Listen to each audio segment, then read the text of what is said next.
Bismillahirrahmanirrahim. Assalamualaikum warahmatullahi wabarakatuh.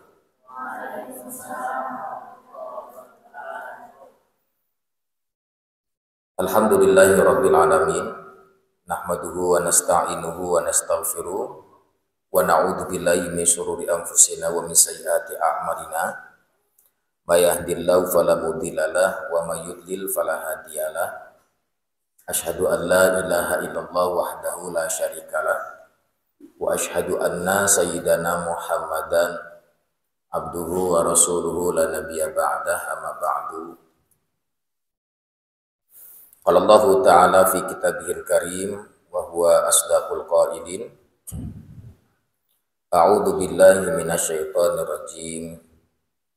Bismillahirrahmanirrahim. Faqula lahu qawlan layna la'allahu yatadhakkar aw yakhsha. Wa qala an-nabiy sallallahu alaihi wasallam sibabul muslimi fusuqun wa qitaluhu kufrun. Shadaqallahul azim wa shadaqa rasulul karim wa nahnu ala dzalika minasyahidin wasyakirin walhamdulillahi rabbil alamin. Yang kami muliakan pimpinan Pondok Pesantren Terpadu Darul Furqan, Profesor Dr. Kiai Al-Haj Izzuddin Mustafa Al-Magistir serta keluarganya, juga yang kami muliakan, yang kami hormati para Dewan Guru Pondok Pesantren Terpadu Darul Furqan, yang tidak bisa saya sebutkan satu persatunya, namun tidak mengurangi rasa hormat dan takdim kami kepada mereka semua. Adik-adikku yang dirahmati Allah Subhanahu wa taala, besok pulang.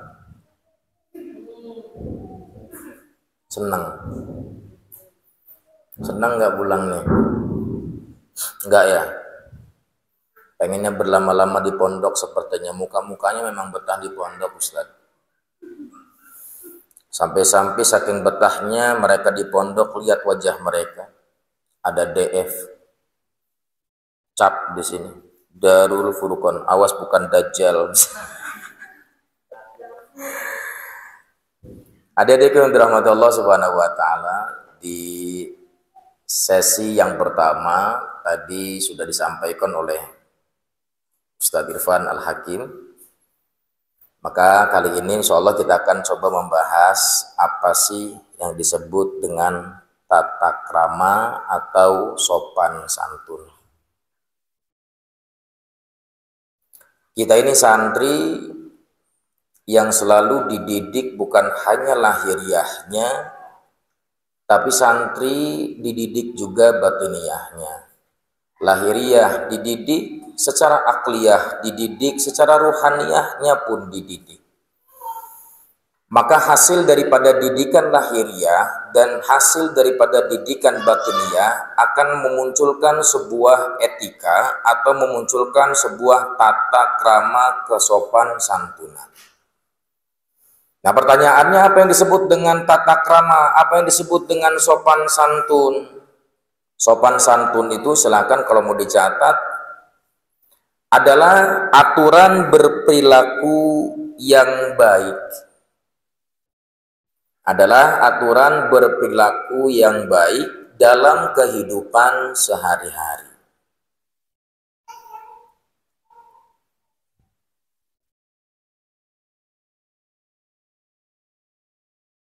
Ya, aturan berperilaku yang baik dalam kehidupan sehari-hari yang mencakup cara berbicara,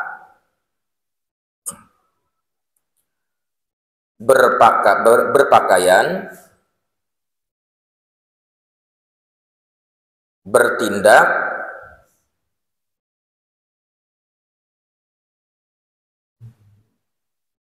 dan juga berperilaku.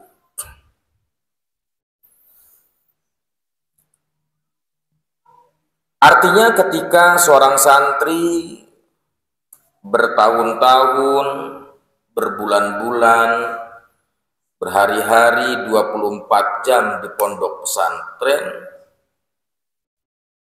itu dididik dari sisi lahiriah dan dididik dari sisi batiniah, maka akan menghasilkan sebuah sopan santun, akan memunculkan sifat-sifat yang baik, diantaranya akhlakul karimah.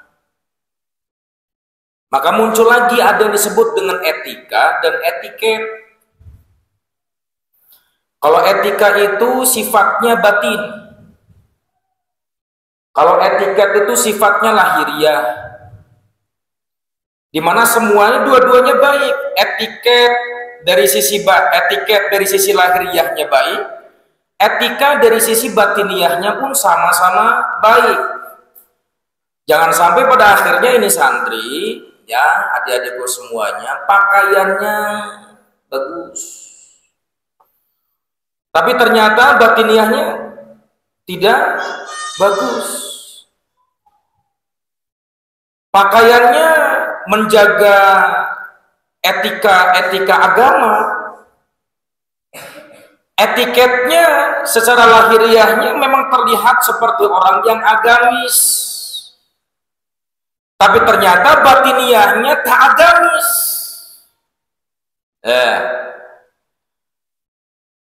Nah, tadi juga disampaikan oleh Ustadz Irfan, awas hati-hati ya santriawan santriawati, jangan berani-berani chatting lawan jenis.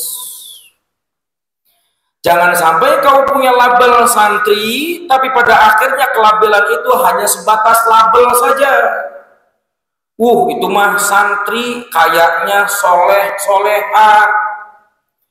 Maka jangan hanya kau ingin dapat anggapan baik dari manusia, tapi yang harus kamu pikirkan lebih dalam, bagaimana kau dapat penilaian dari Yang Maha Kuasa.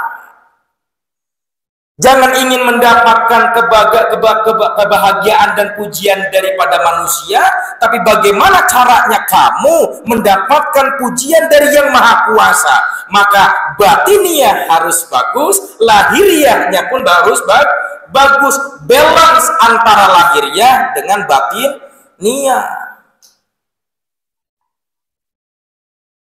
Lah jangan sampai pada akhirnya ini santri, labelnya label santri, tapi ternyata batiniahnya bukan santri, tapi setan. Ya kan? Berapa banyak orang yang terlihatnya agamis, tapi ternyata dalamnya tidak agamis.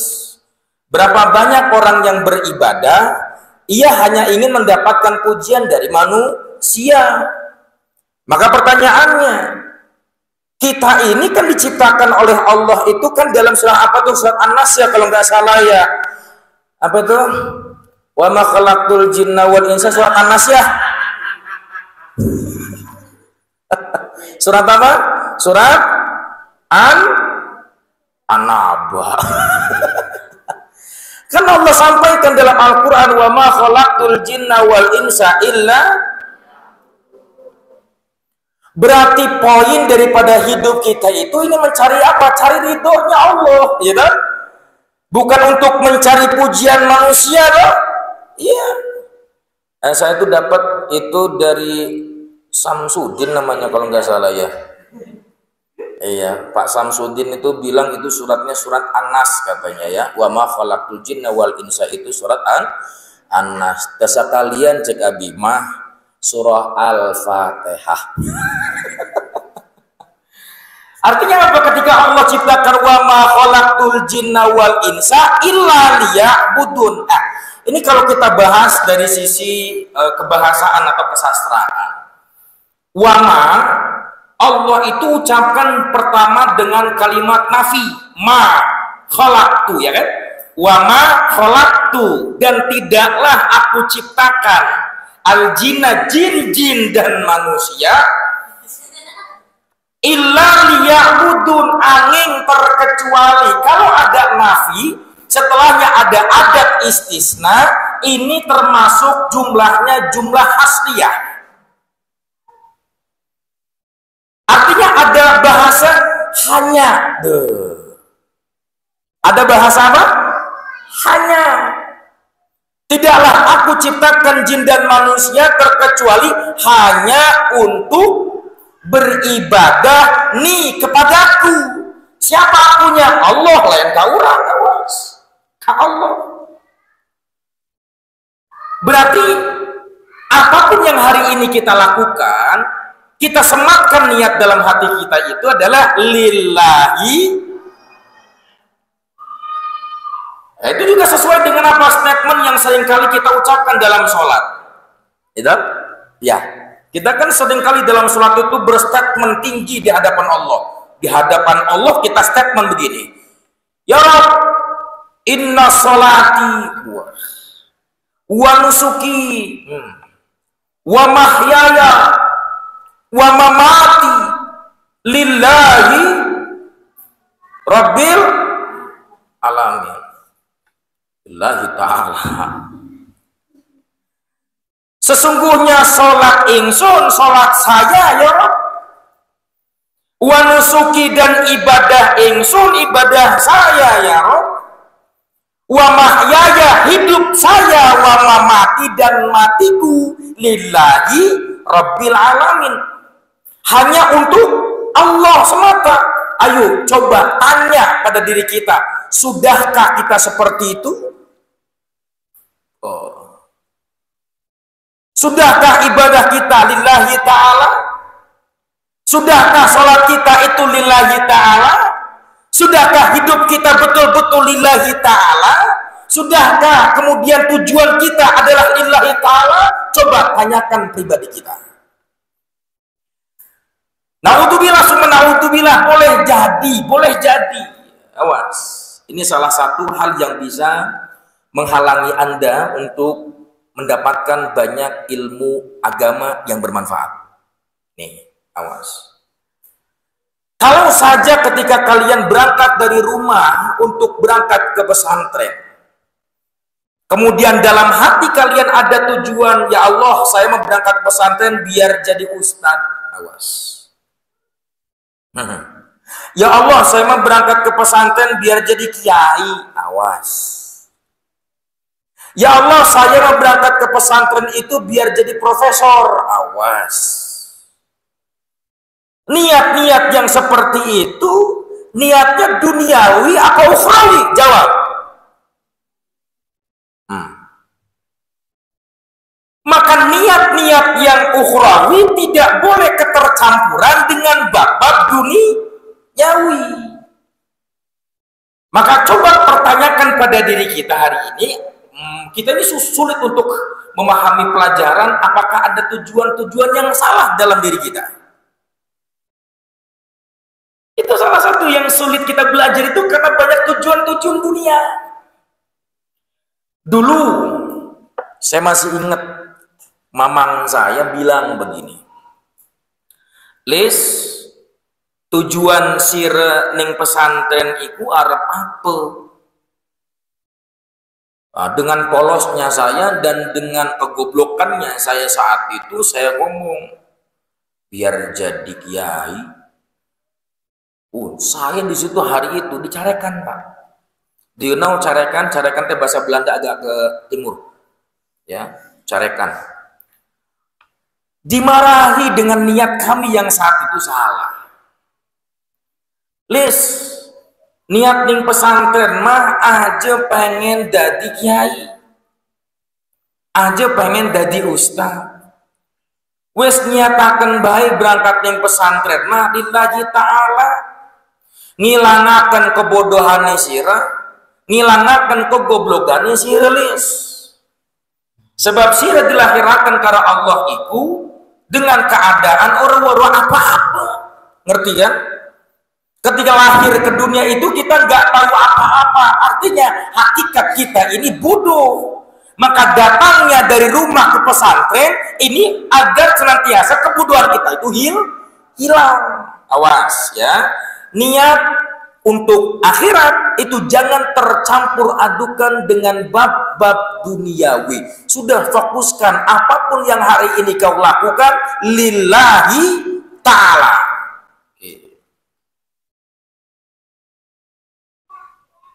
Dan berbicara ibadah, berbicara kebaikan itu awas, tidak temporir, dan juga tidak terbatas dengan tempat. Baik itu kapan saja dan baik itu di mana saja.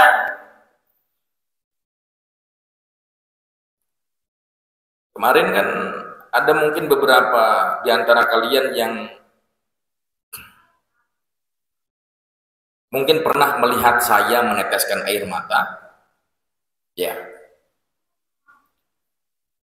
karena ada ketakutan. Terus Ustaz Irfan bilang, Lis, udahlah, gak usah khawatirkan, ya ada Allah. Iya memang ada Allah, tapi kita sebagai manusia harus berikhtiar, saya bilang. Karena apa yang saya khawatirkan dan apa yang saya takutkan ketika kalian pulang ke rumah, oke, boleh jadi kau hari ini bersenang-senang dengan kata libur. Oke, boleh jadi kau itu bahagia dengan ada kabar tentang libur. Tapi mohon maaf adik-adikku semuanya, kami yang di pesantren, kami yang mungkin 24 jam bersama kalian, itu rasa-rasa berat. Apa yang saya beratkan?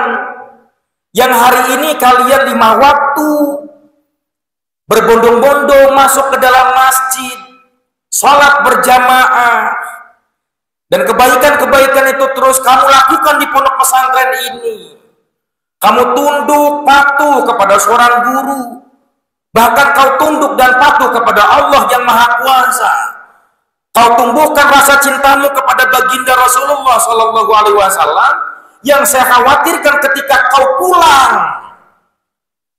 melangkahkan kaki Anda ke rumah, khawatir ada bi'ah, ada lingkungan-lingkungan yang pada akhirnya merusak akhlak kalian, merusak etika kalian, dan merusak etiket kalian. Itu yang saya khawatirkan.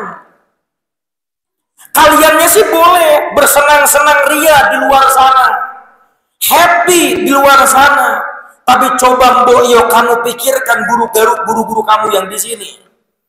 Kira-kira mereka memikirkan kalian atau tidak?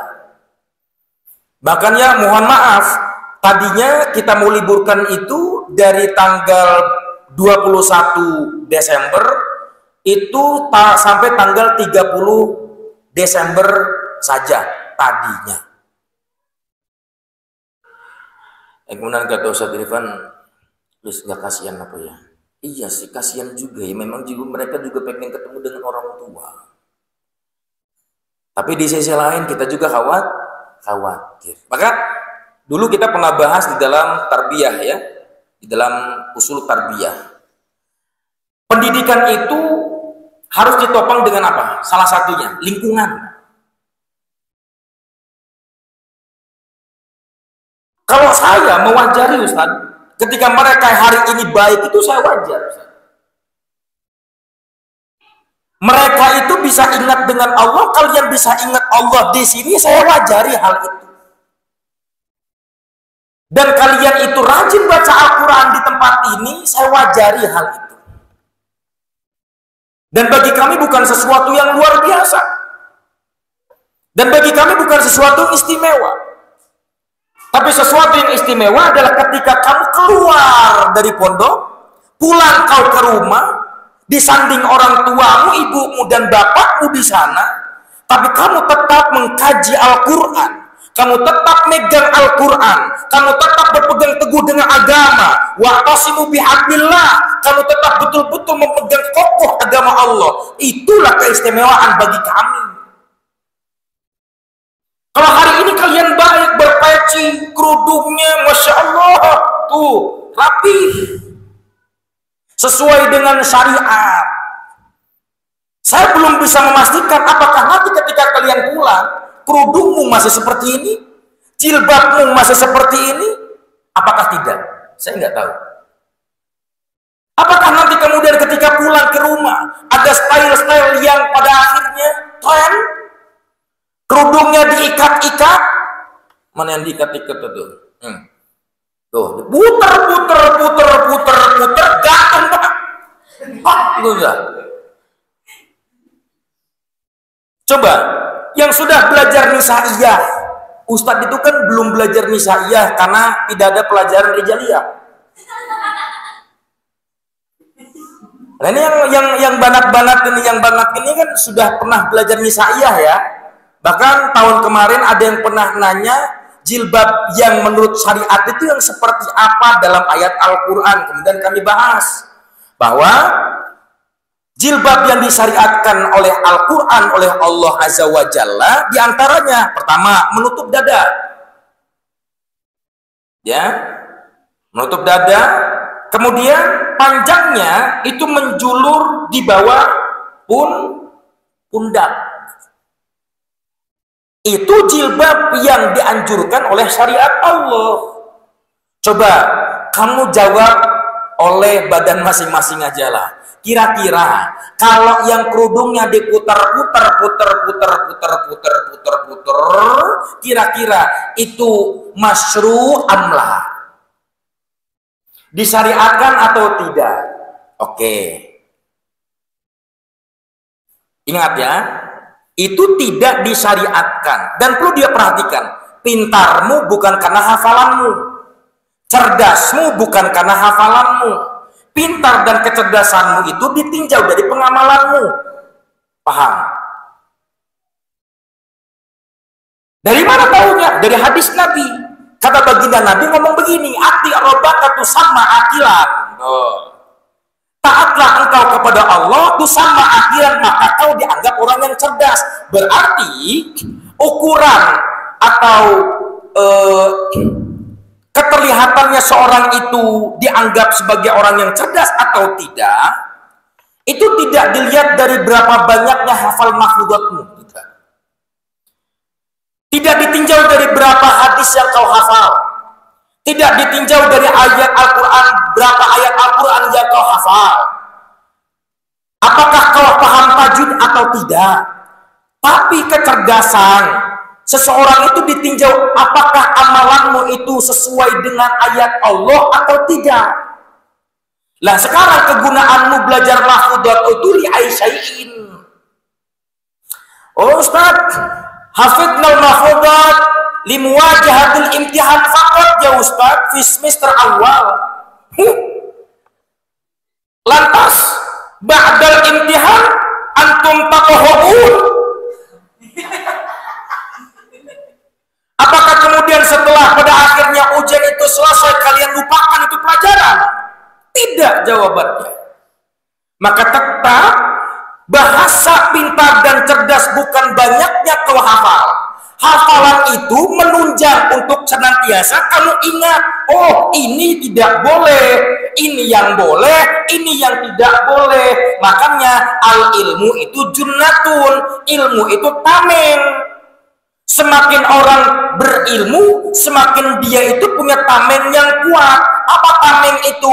Pagar. Artinya kamu bisa membatasi diri dan bisa membedakan mana yang hak, mana yang batil, mana yang baik, mana yang tidak, mana yang salah, mana yang benar. Kau bisa bedakan itu dengan cara apa? Kau punya ilmu. Jadi antara ilmu dan pengamalan harus balance, harus seimbang. Paham ya? Paham ya? Maka saya amanahkan ya, saya wasiatkan. Dan wasiat ini kan anjuran dari Allah. Wa tawasau bil haqqi wa tawasau bis sabr. Saling memberikan wasiatlah kalian bisabri bil haqqi wa sabr, dengan sesuatu kebenaran dan kesabaran. Maka kalau saja Allah berikan perintah kepada kita untuk saling berwasiat, maka saya ingin berwasiat kepada kalian. Apa wasiatnya? Satu diantaranya, tolong jaga betul agama Allah dimanapun kau berada.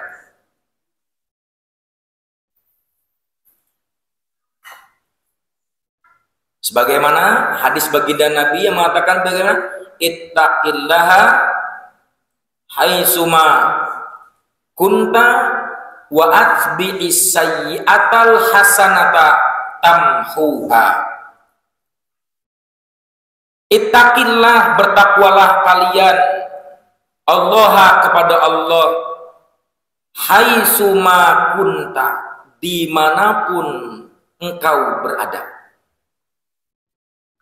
Wa atbi'is sayyi'ata, dan iringilah perbuatan burukmu bil hasanat, dengan perbuatan yang baik. Kalau kiranya, maka saya pernah sampaikan kepada kalian, jadi jalmi mah kudu pinter-pinter ngarasa naon, lain ngerasa bener, tapi kudu loba ngerasa boga loba salah. Sebab ketika bahasa jalmi teh nganggep diri na eueuh salah, awas bahaya bisi sombong ka Allah jeung manusia. Sebab kebaikan yang kau lakukan itu tamhuha, itu akan menghapus kesalahan-kesalahanmu. Maka ketika kau sadar kau punya salah, maka di saat itu kau cepat-cepat beristighfar, minta ampunan kepada Allah. Pegang baik-baik agama Allah dimanapun kalian berada. Sekalipun kau tidak lagi bersama kami, kau tetap harus Allah di dalam diri kalian. Hari ini kalian harus bersyukur ketika kau salah, langsung kau ditegur oleh guru kalian.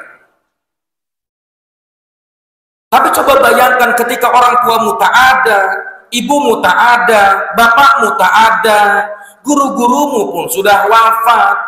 Kau meminta nasihat dari mana lagi? Ustaz, dari Al-Quran. Al-Quran itu tidak mudah untuk ditafsirkan dan diterjemahkan. Butuh dengan ilmu-ilmu. Maka ilmu itulah yang pada akhirnya kita tanyakan kepada ahli-ahlinya. Kalaulah ahlinya tidak ada, kemana lagi? Pada akhirnya kita bertanya. Maka bawa diri Anda untuk selalu baik di mata Allah. Jangan hanya ingin baik di mata manusia. Pastikan, Zahra, ketika Anda dianggap baik oleh Allah, maka Allah akan getarkan seluruh manusia untuk menganggap Anda sebagai orang yang baik. Karena kebaikan Anda di hadapan Allah, bukan di hadapan manusia. Bahkan sekalipun misal, ketika kalian berbuat baik kepada manusia pun, awas, titip. Jangan melihat manusianya, tapi lihatlah siapa yang menciptakan manusia itu. Bisa dipahami semuanya ya? Baik. Kemudian adab itu harus dijunjung tinggi. Sebagaimana yang kita sering kali kita sematkan dan sering kali kita dengar dari guru-guru kita, bahwa al-adabu fauqal ilmi. Adab itu lebih tinggi daripada ilmu. Artinya, sehebat apapun ilmu kalian, setinggi apapun ilmu kalian, seistimewa apapun ilmu kalian, kalau pada akhirnya tak punya adab sama sekali, maka ilmumu tak akan pernah dianggap oleh siapapun, baik tidak akan dianggap oleh Allah, dan tidak akan dianggap oleh Rasulullah, dan juga tidak akan pernah dianggap oleh manusia. Tetap, sekalipun kau pintar, cerdas, dan lain sebagainya, adabmu tak ada, maka kau akan tetap selalu ucapkan atau disematkan bahasa angger weh boga ilmu ge bodoh keneh tak. Naon sebabna? Sebab adabna eueuhan. Ya, balik ke rumah masing-masing, jaga adabnya. Oke. Kemudian apa lagi? Asyarafu bil adab la bin. Kemuliaan seseorang itu karena adab, bukan karena nasab. Sekalipun misalnya Teh Hasna nasabnya binti bin Sunan Maulana Hasanuddin Banten misalnya. Sekalipun kau punya nasab sampai kepada Sultan Maulana Hasanuddin Banten, sekalipun kau punya nasab sampai kepada Syarif Hidayatullah, sekalipun kau punya nasab sampai kepada Sunan Kalijogo dan lain sebagainya, kalau Anda tak punya adab, tetap kau tidak akan pernah dianggap sebagai orang yang hebat. Karena kehebatan seorang manusia itu ditinjau dari adabnya. Asyaraf bil adab la bin Kemudian apa lagi tuh? Di Mahfudzat lagi tuh.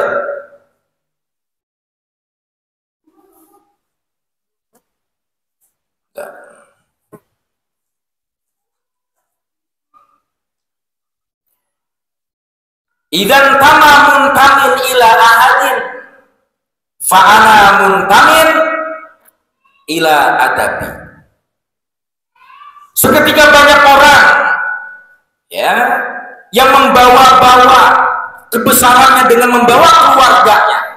Contoh, aneh ini tahu nah, aneh ini masih saudaraan sama Pak Presiden.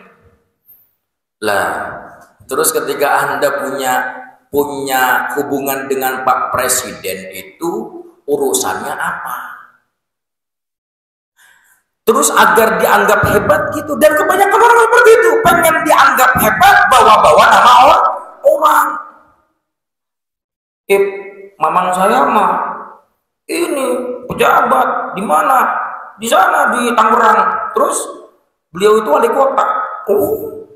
Terus ketika mamang wali kota, emang hebatmu apa? Gak ada. Emang gak ada. Jadi kalaupun hebat bawa diri sendiri, jangan hebat karena orang lain. Hebatnya bawa-bawa keluarga. Nah, aneh nih anak kiai. Terus kalau ente anak kiai, apa hubungannya dengan ente? Terus ente bakal hebat juga gitu gara-gara anak kiai? Saya katakan tidak juga, Pak. Sekalipun ente anak kiai, mau anak siapa aja lah, anak Mulyono, mau anaknya siapapun terserah, nggak ngaruh. Kalau kau ingin hebat, hebatlah, bawa badan sendiri, jangan bawa badan orang lain, dan jangan bawa badan orang tua. Biarkan orang tua hanya sebatas doa untuk kita saja, sudah. Nggak usah bawa-bawa orang tua. Aneh anak kiai. Terus ketika ente anak kiai, kenapa pengen dikayain juga? Samain dong makanya ilmu entenya, samain sama bapak ente. Kalau memang entenya pengen dipanggil kiai. Ini kan kadang-kadang ada begitu. Ada anak kiai, kadang-kadang mentang-mentang anak kiai sombong. Gak ada urusan, gak ngurus. Idan tamamun tamin ila ahadin. Seketika banyak orang saat itu dia bersandar kepada orang lain, fa innani muntamin ila adabi.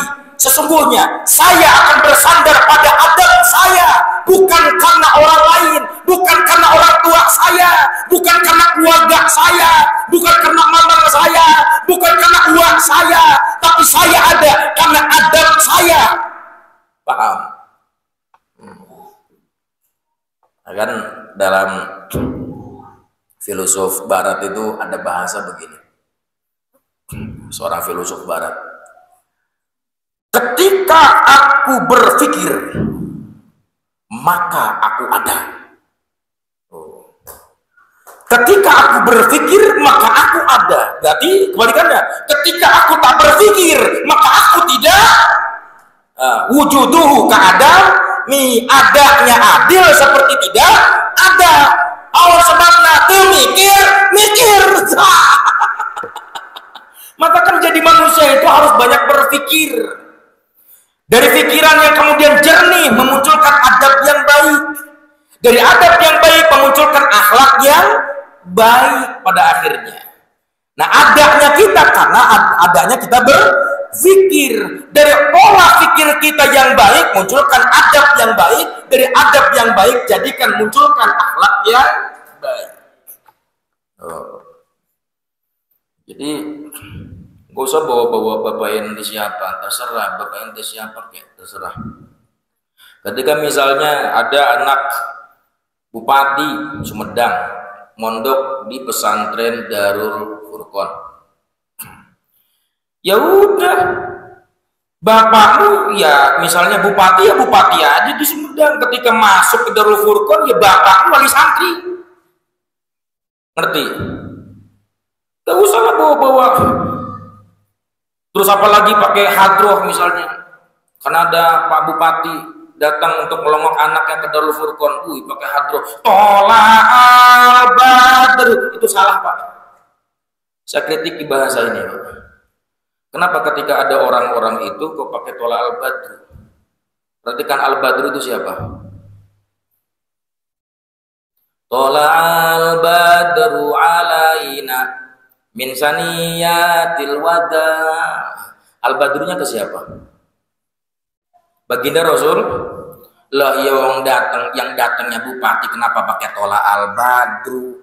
Harusnya ganti tolak al-bupati alaina minsani yatil wada. Jangan badru, badru mah khusus untuk pujian kepada baginda Rasul. Oke. Gak usah bawa-bawa. Idan tama muntamin ila ahadin fa innani muntamin ila adabi. Innal fata man yaqulu ha anaka walaisal fata man yaqulu kana abi. Seorang pemuda yang hebat itu adalah ketika seorang pemuda mengatakan inilah saya dengan ilmu dan adab saya, dengan ilmu dan akhlakul karimah saya. Itu pemuda yang hebat. Bukanlah pemuda yang hebat dia mengatakan, tenang, ada bapak saya. Ya syukuran Makmun itu dulu pernah ngomong begini. Jadilah Anda sebagai orang-orang yang menjadi pahlawan. Dan janganlah Anda menjadi orang-orang yang berjoget di atas makam pahlawan. Paham gak? Jadilah Anda bagian orang-orang yang menjadi pahlawan. Jangan kalian berjoget di makam pahlawan. Dan jangan kalian berjoget di atas makam pahlawan. Hanya menikmati jerih payahnya orang tua, tapi Anda sebagai anak tak mau berjerih payah seperti orang tua. Anda ingin hidup mewah, Anda ingin hidup nyaman, tapi Anda tak mau bersusah payah. Bohong. Anda ingin mendapatkan kehidupan yang nyaman, tapi Anda ingin nyaman juga di hari ini. Bohong. Nihil dan mustahil. Kalaupun iya dapat, pastikan itu bukan karena jerih payahmu, tapi karena bapakmu. Pertanyaannya, ketika kau sukses karena bapakmu, kira-kira enak apa enggak? Keren apa enggak? Enggak, Pak. Tapi ketika kau start dari nol, set naik, nyaman hidupnya nanti, ada rasa yang istimewa ketika kita mendapatkan sesuatu yang istimewa itu. Kenapa? Karena jerih payahnya dari nol. Seperti di SPBU, dari nol Pak ya. Jangan pengen enak-enakan tapi hari ini, jangan pengen enak tapi hari ini kok enak-enakan. Tadi kan Ustaz Irfan sampaikan, mengutip dari ucapannya Kiai Haji Syukron Makmun, lebih baik kau menangis di masa muda daripada kau menangis di masa tua. Lebih baik kau menangis di masa muda agar kau bisa tertawa dengan indah di masa tua. Itu dong. Pemalagatu illa tidak ada rasa kenikmatan, rasa nyaman, rasa enak terkecuali kau dapatkan itu karena jerih payah. Oke, lagi-lagi kita balik kepada adab. Nanti adik-adikku yang dirahmati Allah, ketika kau pulang, ya, sebelum kamu baceoh dengan orang tua kamu, ada satu hal yang harus kamu lakukan. Yang pertama, tulis.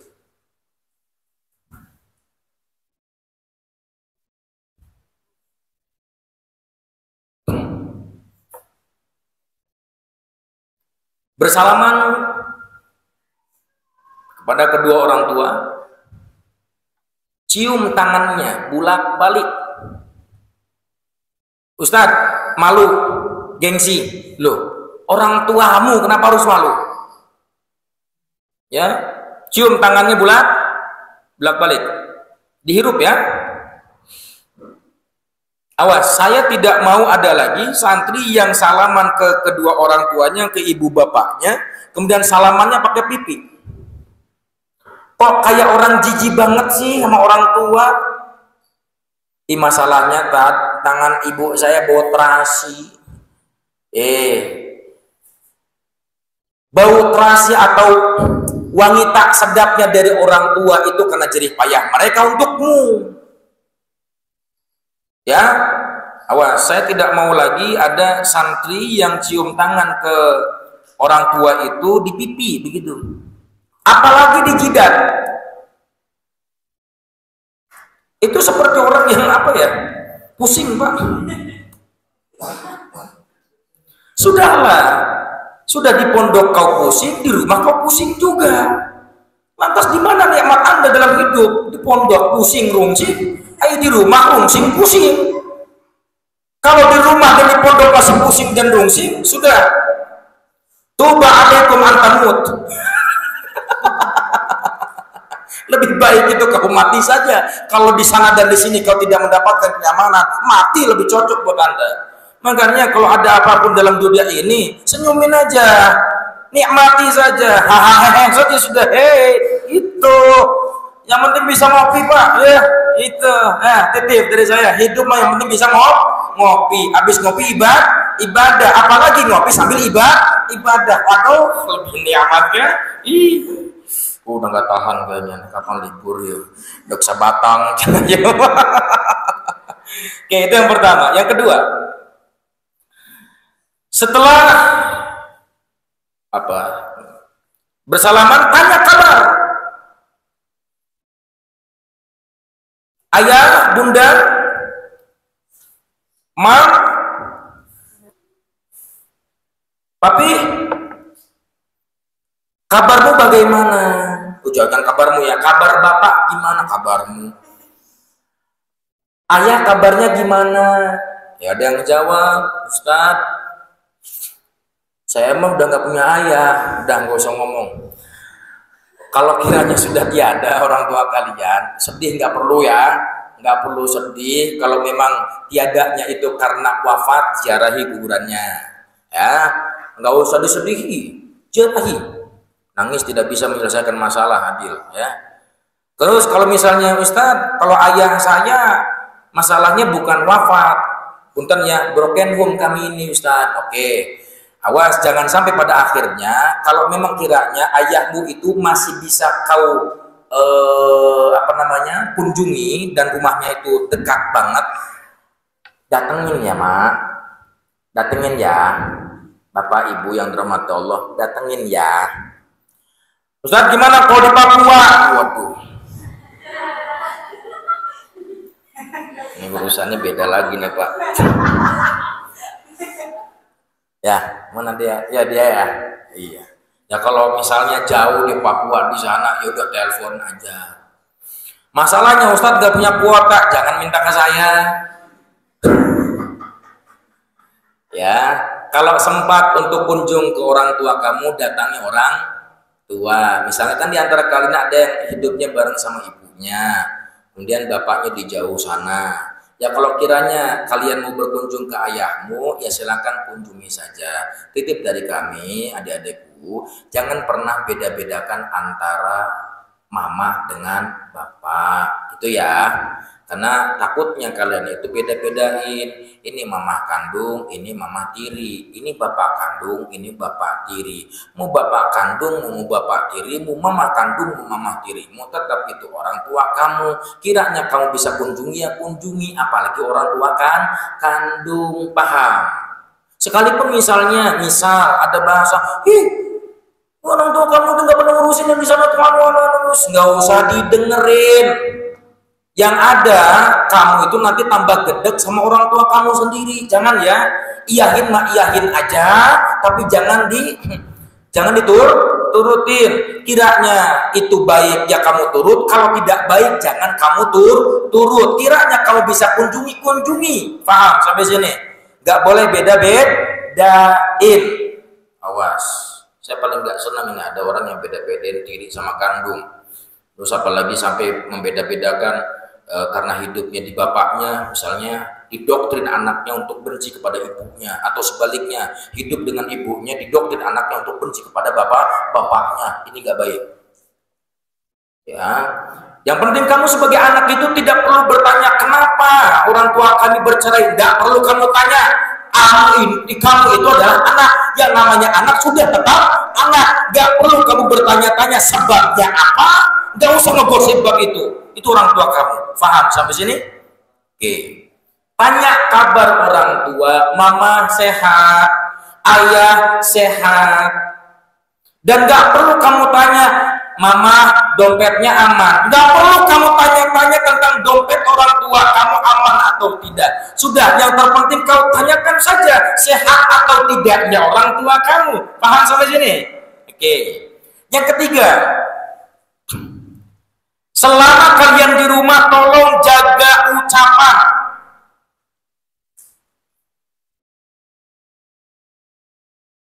Ya. Selama kamu tinggal di rumah, jaga ucapan.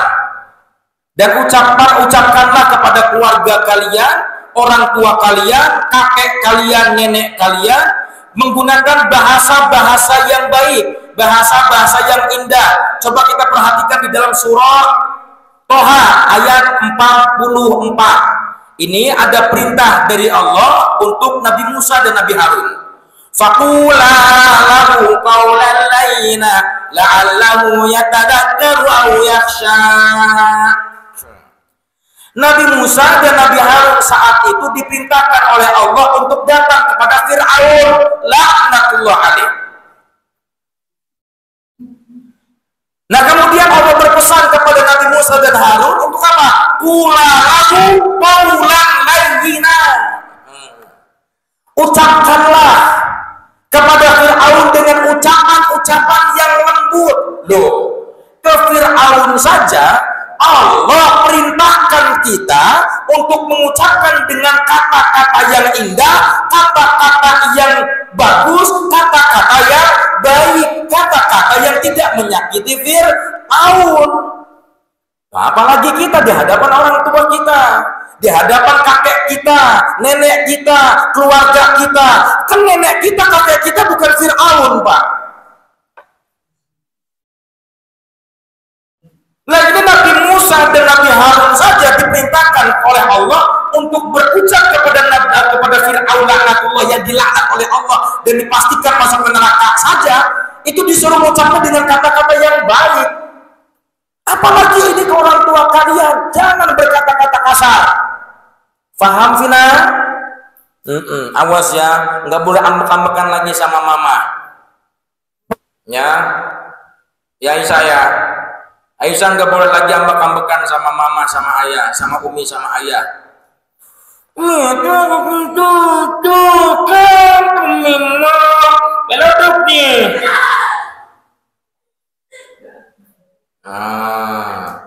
Ya, Febri ya.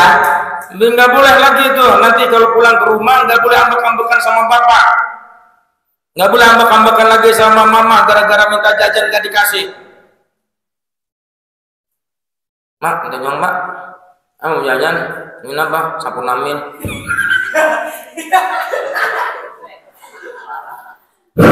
Eta malah yang dibere lagi dibere duit itu mah, benar, dibere bedog. Allahu Akbar. Nah, awas ya, tidak boleh uring-uringan ke orang tua lagi sudah.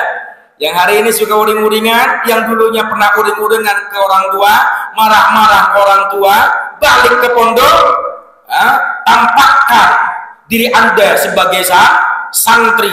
Santri itu tak boleh sedikit pun menyakiti hati orang tua, apalagi kau hafal hadisnya. Idallahi.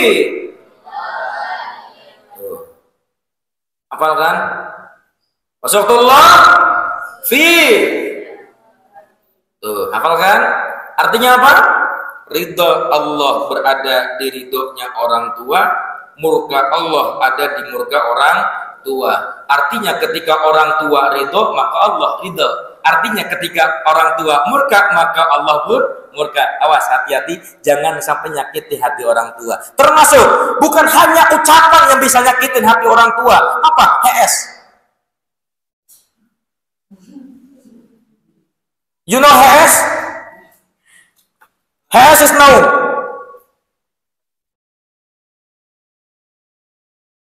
Dari mulai pulang ke pondok, mulai dari pulang dari pondok sampai ke rumah tidur. Itu saking hormatnya orang tua kepada kamu itu. Udah jangan diganggu, kata uminya. Ayah jangan diganggu. Kenapa? Kasihan. Di pondoknya capek, itu ngafal terus. Belajar aja di pondoknya, Masya Allah.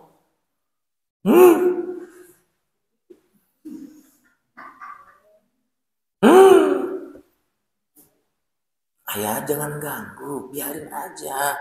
Kasihan itu. Udah membangun dari tidur sudah disiapkan opor ayam, Ustaz. Terlalu ngeunah jadi santri teh. Kasihan di pondoknya ngafal terus, belajar aja gantiin tuh untuk belajar.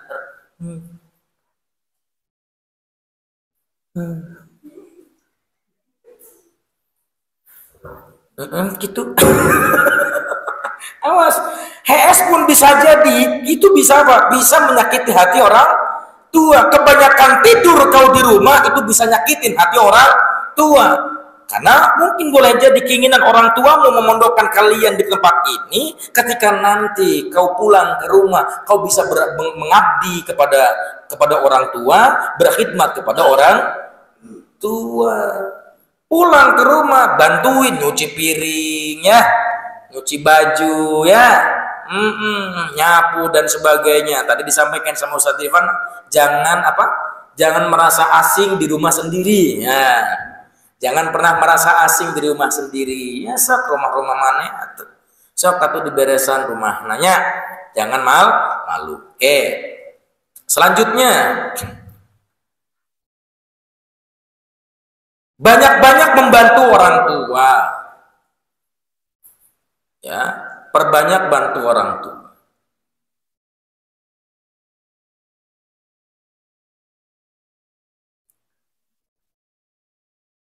Itu diantaranya. Banyak-banyak bantu orang tua. Nah nanti ketika kamu kan otomatis ketika di rumah ada kalanya kalian keluar rumah ya.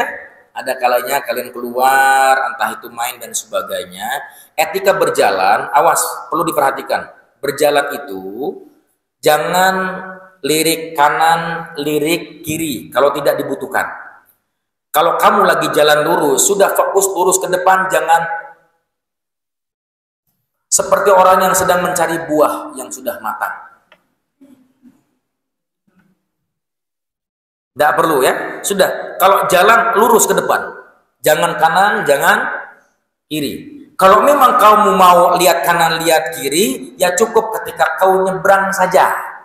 Kalau mau nyebrang baru lihat kanan, lihat kiri. Kalau nggak lihat kanan, lihat kiri, kamu lurus aja, khawatir Pak. Waduh, dapat informasi yang aduh, ngeri saya. Tapi insya Allah datang. Begitu ya kurang lebih. Begitu kurang lebih ya. Itu diantaranya. Kemudian ketika berjalan, kalau ada orang tua di hadapan kalian yang sedang berjalan juga, berjalanlah kalian di belakangnya. Ya, jangan mendahului jalannya orang yang lebih tua dari kita. Paham? Oke. Di belakang. Kalau ini ada orang tua, nah kita di belakangnya. Kalaupun mau mendahului karena memang buru-buru, ngapunten dulu. Abah, emak, puntennya, abi tipayun. Iya, abi ker buru-buru.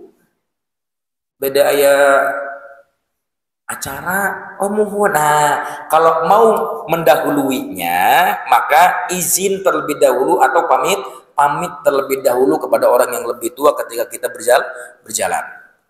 Oke. Dari mana? Ulawang Sayyidina Ali bin Abi Thalib itu dulu kan, sampai-sampai ngehormatin orang Yahudi. Orang Yahudi jalan ke depan, Sayyidina Ali di belakangnya. Kenapa Sayyidina Ali di belakangnya? Karena melihat orang Yahudi ini ternyata lebih tua daripada Sayyidina Ali bin Abi Thalib. Ya, untuk urusan hormat menghormati nggak perlu kemudian pada akhirnya membeda-bedakan agama. Sudah agamanya apapun, hormat menghormati mah adalah kewajiban. Terus, kalau Anda datang ke majelis-majelis taklim, Ya, saya anjurkan nanti kalian kalau ada majlis-majlis taklim di kampung kalian, di rumah kalian, maka datangi majlis-majlis taklim. Jangan pernah cukup dengan ilmu. Oke, kamu boleh jadi kamu dapat ilmu di pondok, tapi jangan pernah merasa cukup. Boleh jadi ada hal-hal yang kemudian pada akhirnya itu adalah sesuatu yang baru kau dapatkan di luar sana. Ketika ada majlis-majlis taklim, datangi. Nah, ketika nanti di majlis taklim, saya titipkan kepada kalian, tolong, kalau duduklah dengan yang rapi. Ya, tunjukkan bahwa kau adalah seorang santri dan hamba Allah yang beradab. Ya, duduk dengan rapi. Kalau nundutan, begitu ya. Nah, tolong keluar terlebih dahulu, kemudian ambil wudhu. Begitu ya.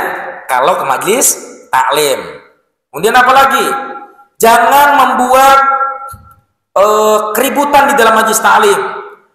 Jangan pernah membuat halakoh pembicaraan dalam pembicaraan. Jangan buat majlis dalam majlis. Kalau ada seorang kiai atau ustadz atau guru yang pada hari itu sedang berceramah atau sedang memberikan tausiah, kamu jangan banyak ngobrol. Diam, fokus, dan hormati. Ketika Anda ingin dihormati, maka hormatilah orang lain. Jangan sampai kau ingin dihormati, tapi Anda tidak mau menghormati orang lain. Apalagi yang kau hormati adalah ulama, dan ulama adalah warasatul anbiya, pewarisnya para nabi. Tuh. Kemudian ketika di majlis taklim, selain tidak boleh berbicara, tidak boleh banyak ngobrol, ketika ada seorang kiai atau ustadz ajengan yang sedang berbicara, titip satu lagi. Awas lidahmu, jangan sampai ada kecap-kecap.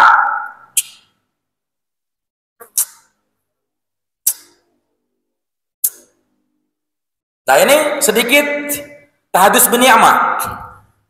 Saya selama datang ke majlis-majlis taklim ke kiai siapapun, saya belum pernah ada kecapan keluar dari lidah saya. Kenapa? Coba perhatikan Al-Imam Asy-Syafi'i radhiyallahu taala anhu. Dahulu ketika belajar kepada gurunya, apa yang dilakukan Al-Imam Syafi'i? Jangankan lidah yang ia kecapkan, bahkan buku saja. Ketika beliau mau membuka halaman, itu perlahan banget membukanya. Kenapa? Khawatir ada sesuatu yang menyakiti gurunya. Paham ya?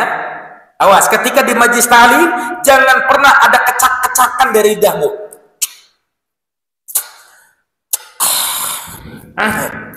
Apalagi tenggorokan yang keluar, bukan tenggorokan yang keluar, suara dari tenggorokan.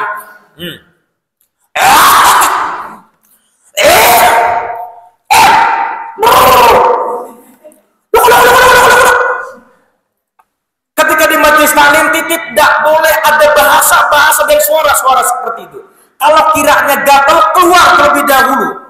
Ya, ke WC dulu atau ke toilet dulu deh. Ya, gatal soalnya. Ya gatal itu, coba tolong itu.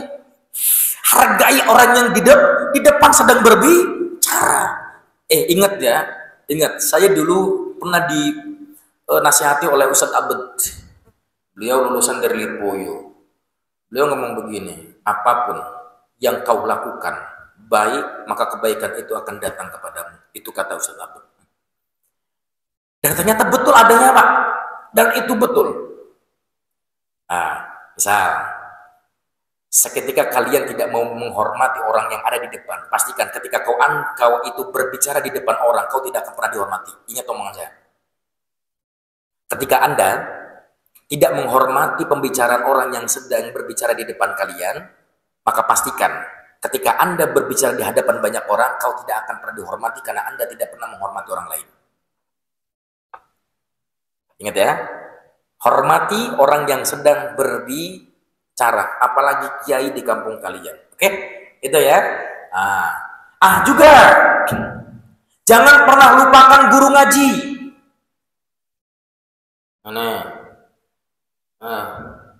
Mentang-mentang mondok di Darul Furqan jauh ke Sumedang, di Banten ke Sumedang, di Bandung ke Sumedang.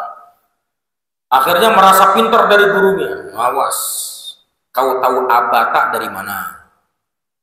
Kau tahu saja hahok dari mana? Yang saya pastikan bukan di Darul Furqan kau belajar abatasa. Di Darul Furqan itu kau hanya mengembangkan ilmu yang sudah kau dapatkan dari kampung kamu, dari guru kamu yang dulu. Jangan pernah remehkan guru-guru yang ada di kampung kamu ya. Titip. Sekalipun kau jadi kiai, sekalipun kau jadi ustaz, sekalipun kau jadi ajengan, pangersa dan sebagainya, titip. Kamu jangan menyombongkan diri di hadapan gurumu yang pernah mengajarkan alif-alifan. Titip. Datangi guru kamu yang dicelenyi. Ya, datangi gurumu yang dulu pernah mengajari alif-alifan. Ya, sambok, ya.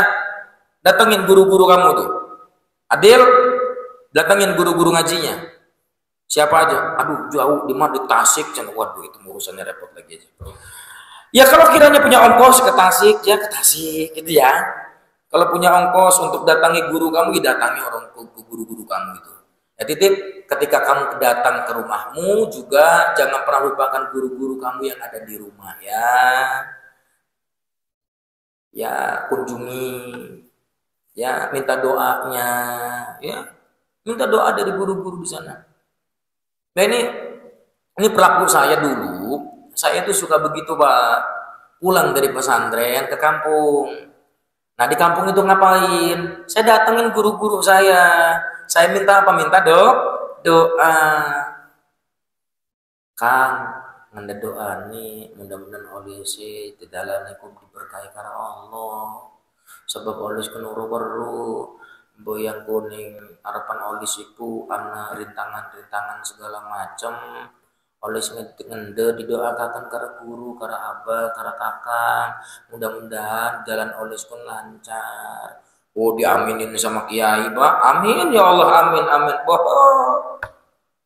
Mau kan dapat doa dari kiai-kiai di kampung, mau kan? Datengin. Ustaz, malu, nggak perlu malu. Kalau guru kamu kok kenapa harus malu? Datangi. Ya, sambang ke mereka.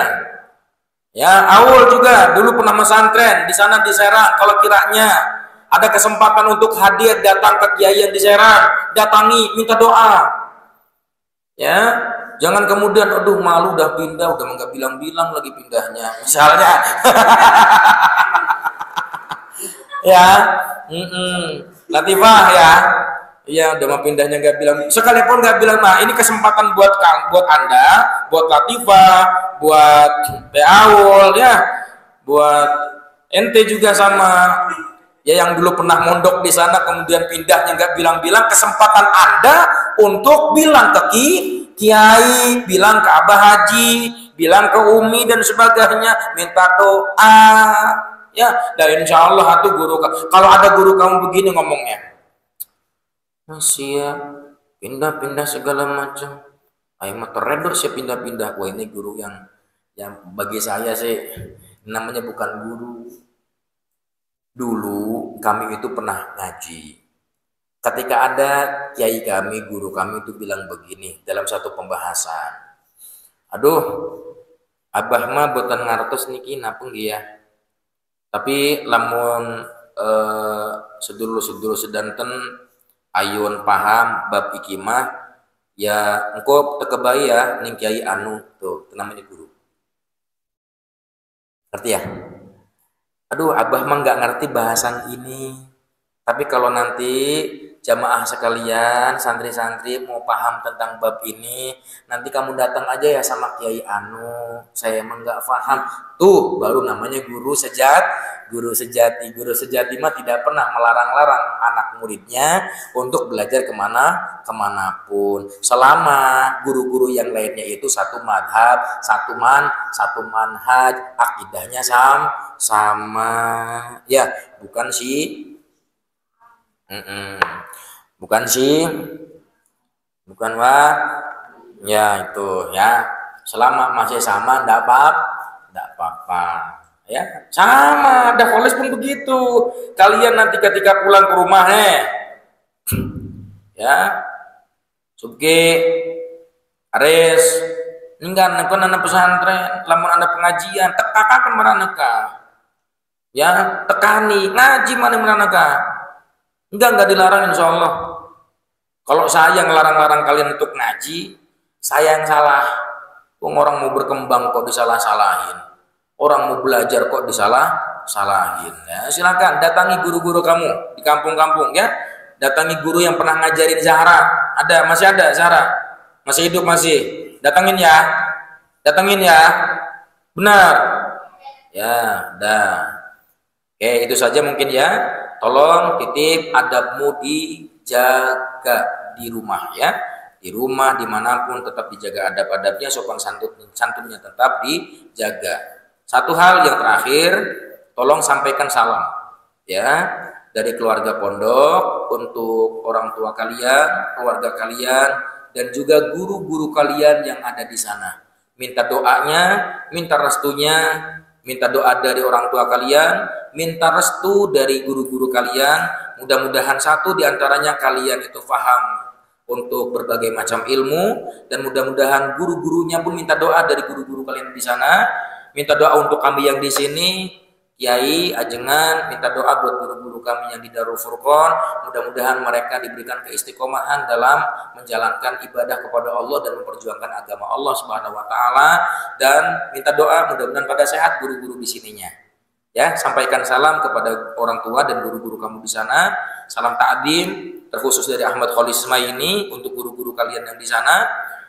Saya paling orang yang gak bisa terbendung tangisan dan tetesan air mata saya kalau sudah membahasakan guru, karena saya tidak bisa apa-apa terkecuali itu karena wasilahnya guru kami. Laulal murabbi ma'araftu rabbi. Kami tidak pernah tahu tentang Tuhanku kalaulah tidak ada murabbi, sang pembimbingku. Siapa pembimbingku? Guru-guruku. Maka saya tidak pernah terbendung tangisan saya kalau sudah membahasakan guru, karena saya bisa seperti ini dan bisa berbicara di hadapan kalian itu bukan karena kepintaran saya, bukan karena kecerdasan saya, tapi karena doa dari guru-guru kami. Mudah-mudahan kalian pun nanti ke depannya menjadi orang-orang yang hebat, bermanfaat dan bermartabat, dan diberikan kemuliaan dari Allah Subhanahu wa taala. Amin ya rabbal alamin. Selamat berlibur, tetap tersenyum dan jangan pernah bersedih. Kalaulah bersedih, cepat-cepat tersenyum, jangan lama-lama sedihnya, sebab sedih tidak pernah membuat kalian tersenyum. Betul apa tidak? Iya. Wallahul muwaffiq ila aqwamit thoriq. Assalamualaikum warahmatullahi wabarakatuh.